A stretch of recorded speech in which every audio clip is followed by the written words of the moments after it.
ಕಣ್ಣಿವೆ? ಶಿವನಿಗೆ ಎಷ್ಟು ಕಣ್ಣಿವೆ? ಎಷ್ಟು ಕಣ್ಣಿವೆ? ಹೌದಾ? ಕರೆನಾ? ಹೌದು.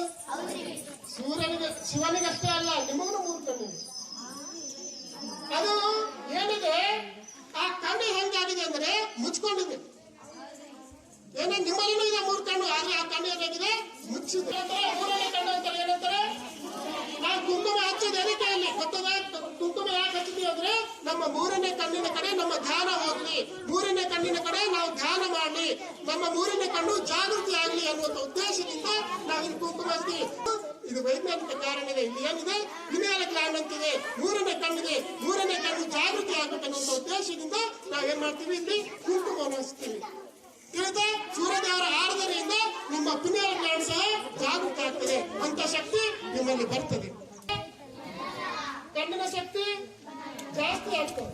ಹೊಟ್ಟೆಯ ಜೀರ್ಣಾಂಗ ವ್ಯವಸ್ಥೆ ಸರಿಯಾಗ್ತದೆ. ಮತ್ತೆ ಸೂರ್ಯದೇವರಿಗೆ ಪೂಜೆ ಮಾಡಿದ್ರೆ ಎಂದಿಗೂ ಅವರು ಆಲಸ್ಯ ಬರೋದಿಲ್ಲ. ಸೂರ್ಯದೇವರು ಪರಿಶ್ರಮಿಗಳಾಗ್ತಾರೆ. ಅವರ ಇಲ್ಲಿ ಏನಿರ್ತದ?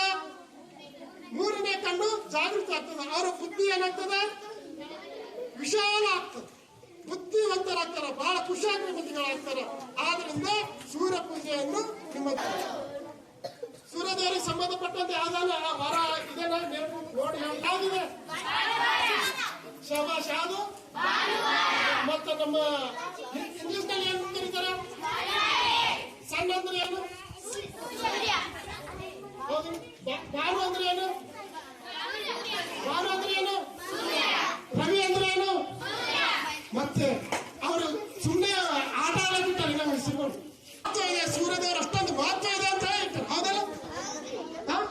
ಆದ್ರೆ ನಮ್ಗೆ ಯಾರಿಗಾದ್ರೂ ತಿಳಿತಾ ಇದೆನಾ ಈ ವಿಷಯ? ಯಾರಿಗಾದ್ರೂ ಗೊತ್ತಾಗ್ತಾ ಇದೆನಾ? ಗೊತ್ತಾಗ್ತಾ ಇದೆನಾ? ಸೂರ್ಯದೇವರ ಮಾತು ನಿಮಗೆ ಗೊತ್ತಾಗ್ತಾ ಇದೆನಾ? ಗೊತ್ತಾಗ್ತಾ ಇದೆನಾ?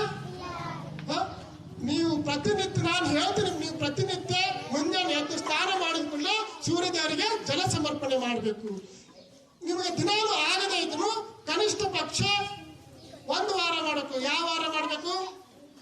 ರವಿವಾರದಿಂದಾದ್ರೂ ಮಾಡ್ಬೇಕು. ಯಾವಾಗ ಮಾಡ್ಬೇಕು? ಎಲ್ಲಿದ್ದಾರೆ ಏನಿದೆ ಅಂತ. ಅಂತ ಶಕ್ತಿ ಸಹ ಏನಾಗ್ತದೆ? ನಿಮಗೆ ಸೂರ್ಯದೇವರ ಆರಾಧನೆಯಿಂದ ಪ್ರಾಪ್ತಿ ಆಗ್ತದೆ.